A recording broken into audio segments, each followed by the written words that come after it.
Really, Victoria, you amaze me. How can you possibly speak of marriage? Randolph and I have not spoken one word to each other since our days in San Francisco.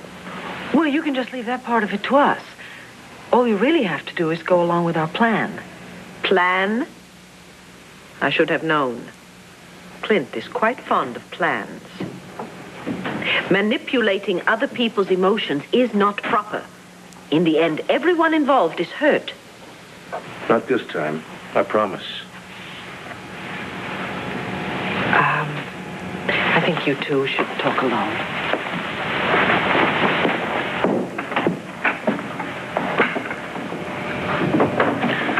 Ginny. Ginny, you have to believe that I never meant to hurt you. I do realize that. You are too fine a man to ever intentionally cause pain to anyone. However, and unfortunately, sometimes pain is inevitable, especially in matters of the heart. I'm sorry. I'm so sorry. If I had thought that there was the slightest chance of my ever getting back home, I wouldn't have asked you to marry me. How very strange. I just said the exact same thing to Victoria. But be that as it may, Providence has seen fit to reunite you with your wife.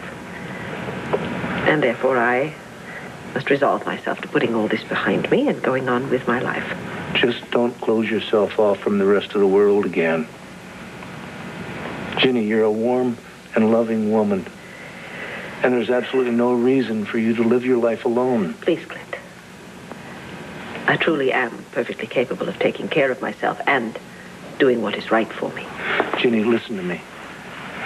Virginia Fletcher and Randolph Llord are destined for each other. Really, you're going to get married, you're going to have lots of children, you're going to live a long and happy life together. Isn't that what you want? More than anything.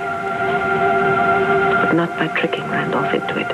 All I'm asking is that you talk to him. Ginny, it's your one chance for happiness. What would you have me do? Would you have me saddle up your Maisie and ride out into the sunset looking for him? Well, you don't have to do that. I mean, he's right here in Buchanan City. What? Where? He's in jail. In jail? Randolph? Well, whatever for? Well, it was only the way I could figure to keep him in one place long enough for you to get a chance to talk to him. This is outrageous. You cannot put a man of Randolph's position and sensibilities in jail.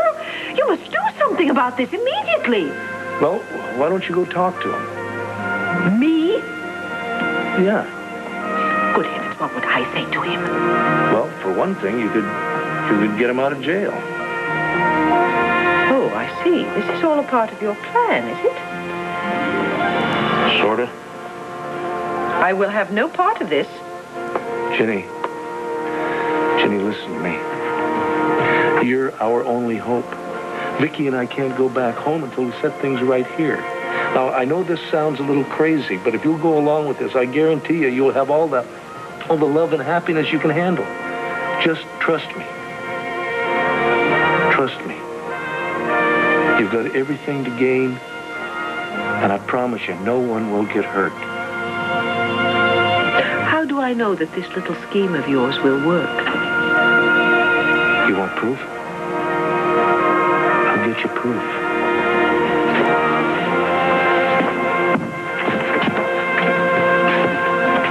Viki, will you come in here a minute, please?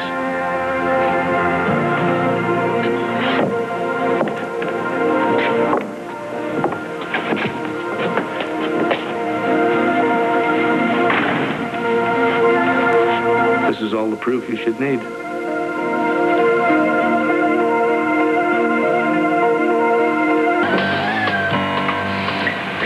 I'm sorry, but this is highly improper. Jailing a fine, upstanding man such as Randolph Llord? You have violated violated all sense of decency. Ginny, we did it for you. I realize that. But whatever may be gained from such doings is ill-gotten indeed, and I cannot base my future with any man on lies and deceit. Look, Ginny, please listen to me for a moment. Having met you, I know without a doubt that you are the woman that my whole family has come to look upon as the cornerstone of the entire Llord heritage. From what I've heard, my great-grandmother was a gentle, loving, and a caring woman who always put her family above everything else. She loved her life, she valued it, and she lived it to the fullest. And she gave life to her many children, knowing full well that it was the most precious thing that she could give them. Ginny, if you leave town now, you will be denying life to every generation of Lords, including me. Please consider what you would be doing if you walked out that door, because it would mean that you would be walking out on every generation to come. Coach is ready to leave, Miss Fletcher. Can I take your belongings out for you? Miss Fletcher? There's a chomping at the bit out there. Are you coming? No. Once again, I have decided to stay on in Buchanan City a while longer, thank you. Oh, Ginny, you won't regret it, I promise you. Put me down. This is highly improper behavior and that of your wife. Oh, that's okay. I wouldn't mind giving you a spin or two myself. Well, let us hope that this little scheme of yours does not, what is the expression you use? Fire back? Backfire. Ah, yes, No, it won't. I promise you. No way. your confidence and your exuberance oftentimes mask reality. Well, I admit that a lot of my plans have failed, but Ginny, this one's a surefire winner. I mean, Randolph still cares about you. He told me so himself. He did not care enough to stay in Buchanan City.